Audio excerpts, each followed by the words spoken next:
Halo teman-teman. Setiap hari, bersama kami, pelajari sedikit lebih banyak pengetahuan. Di dunia, sangat sedikit negara yang bisa bermain dekat dengan Rusia dan AS secara bersamaan. Namun, bagi bangsa India, segala sesuatu mungkin terjadi. Mereka memiliki hubungan yang sangat istimewa dengan kedua negara adidaya dunia. Mengapa mereka melakukan itu? Mari kita cari tahu bersama. Pada tahun 1949, 2 tahun setelah kemerdekaan India, Perdana Menteri Nehru melakukan kunjungan persahabatan ke Amerika Serikat. Pada pertemuan dengan Presiden Truman, dia ditawari, jika India menuju demokrasi, kami akan memberikan apapun yang diminta India. Hasilnya cukup mengejutkan, Perdana Menteri Nehru menolak. Pada tahun 1955, ia melanjutkan perjalanan ke Uni Soviet dan juga menerima tawaran menarik jika ia bergabung dengan pihak sosialis. Perdana Menteri India terus menolak. Dia berpendapat bahwa yang terbaik adalah menghindari perang dingin. Itu tidak hanya membantu negara menjadi damai, tetapi juga membantu ekonomi tumbuh dalam jangka panjang. Oleh karena itu, ia adalah pencetus kebijakan non-blok yang dipertahankan India hingga saat ini. Meski India telah bersikeras mengikuti jalur netralitas. Namun, baik Amerika Serikat maupun Uni Soviet berharap uang akan mengubah India. Atau setidaknya mempengaruhi kebijakan luar negeri mereka, dan istilah baru lahir, bantuan perang. Pada awal 1950-an, India mengalami gagal panen dan kekurangan pangan yang parah, mereka harus pergi kemana-mana untuk meminta bantuan. Ini adalah kesempatan bagi dua negara besar untuk menunjukkan niat baik mereka. Mereka sangat murah hati menghabiskan uang Amerika Serikat sekitar 1,7 miliar dolar. Dan Uni Soviet sekitar 800 juta dolar. Dari sini, perang bantuan mereka secara resmi dimulai. Uni Soviet membantu India membangun pabrik besi dan baja, membantu dalam rekayasa mesin, konstruksi tenaga air, dan penelitian ruang angkasa. Amerika Serikat tidak mau kalah, ia membantu membangun pembangkit listrik tenaga nuklir, dan memasok uranium yang diperkaya. Karena itu, menjadi dasar bagi India untuk berhasil mengembangkan senjata nuklir nantinya. Secara umum, setiap negara, di beberapa daerah, secara aktif membantu India, seolah-olah itu adalah pekerjaan mereka sendiri. Dalam kata-kata ekonom Polandia terkenal Michal Kalecki, India adalah anak sapi cerdas yang menyusu pada saat yang sama dua sapi. Di bidang pertahanan, Uni Soviet dan Amerika Serikat juga memiliki persaingan yang ketat. Pada 1960-an, India dan Cina mengalami konflik di dekat perbatasan yang kemudian berujung pada perang. Amerika Serikat dengan cepat memindahkan kapal induk USS Kitty Hawk dari Samudra Pasifik ke Teluk Benggala.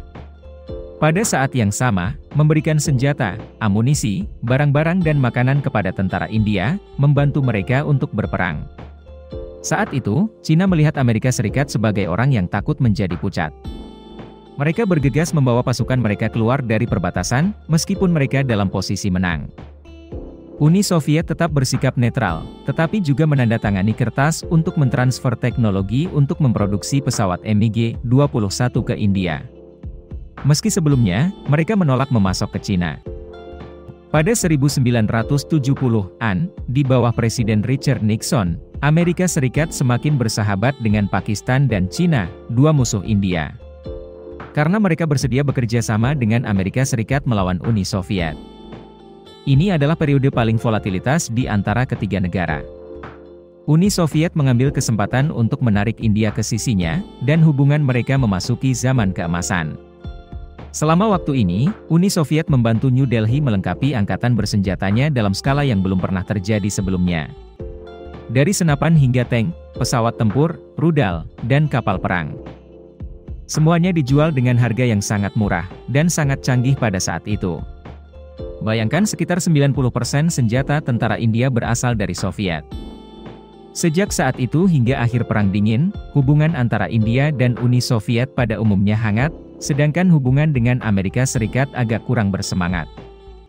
Pada tahun 1991, Uni Soviet runtuh dan Rusia mewarisi tradisi kerjasama yang baik dengan India.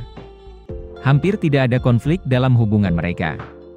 Menurut data agregat dari Layanan Riset Kongres AS, sejak 2010, Rusia masih menyumbang 2/3 dari impor senjata India.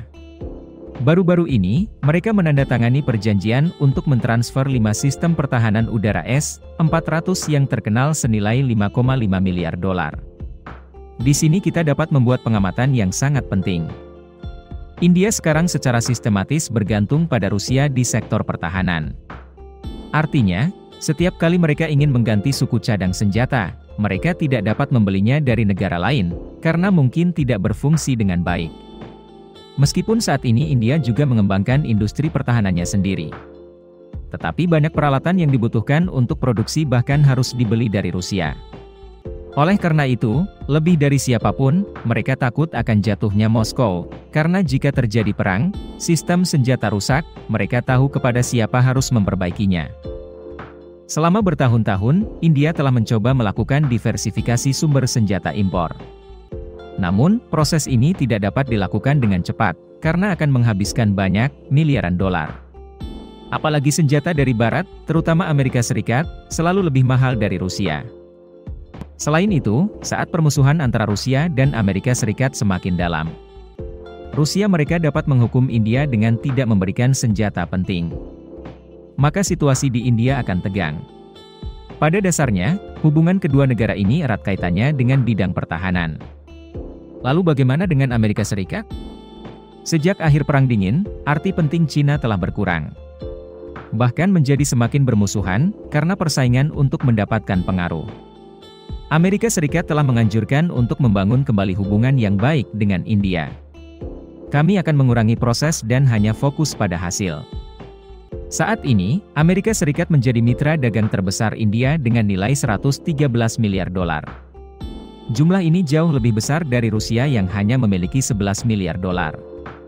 Dalam hal pertahanan, Washington dan New Delhi sama-sama sepakat bahwa Beijing merupakan ancaman utama di kawasan yang dihadapi kedua negara. Hal ini sangat kontras dengan Rusia, yang menganggap Cina sebagai mitra strategis. Jadi bersama-sama mereka membentuk kuartet aliansi, bersama dengan Jepang dan Australia. Memperkuat dukungan keamanan maritim di kawasan Samudera Hindia dan Pasifik. Pada tahun 2020, Amerika Serikat menjual senjata senilai lebih dari 20 miliar dolar ke India untuk pertama kalinya. Ini termasuk helikopter MH-60R, helikopter Apache, dan penanggulangan inframerah. Perangkat yang dirancang untuk melindungi pesawat dari peluru kendali inframerah. India juga merupakan mitra pertama di luar blok yang dipasok dengan sistem kendaraan udara tak berawak tipe 1 Sea Guardian UAS. Mereka juga sedang mendiskusikan penjualan pesawat F-21, A-18 Super Hornet dan F-15X Eagle. Secara keseluruhan, AS berusaha menarik India ke pihaknya seperti yang telah dilakukan di masa lalu. Namun, kendala terbesar adalah mereka tidak dapat mengirimkan senjata yang diminta New Delhi. Amerika Serikat ingin memastikan bahwa begitu saya bermain dengan Anda sepenuhnya, Anda harus menjadi sekutu saya. Sementara itu, India dikatakan netral, tetapi bermain sangat erat dan bergantung pada senjata Rusia. Jadi Washington berada dalam dilema. Baru-baru ini, India abstain di PBB meminta Rusia untuk menarik pasukannya dari Ukraina.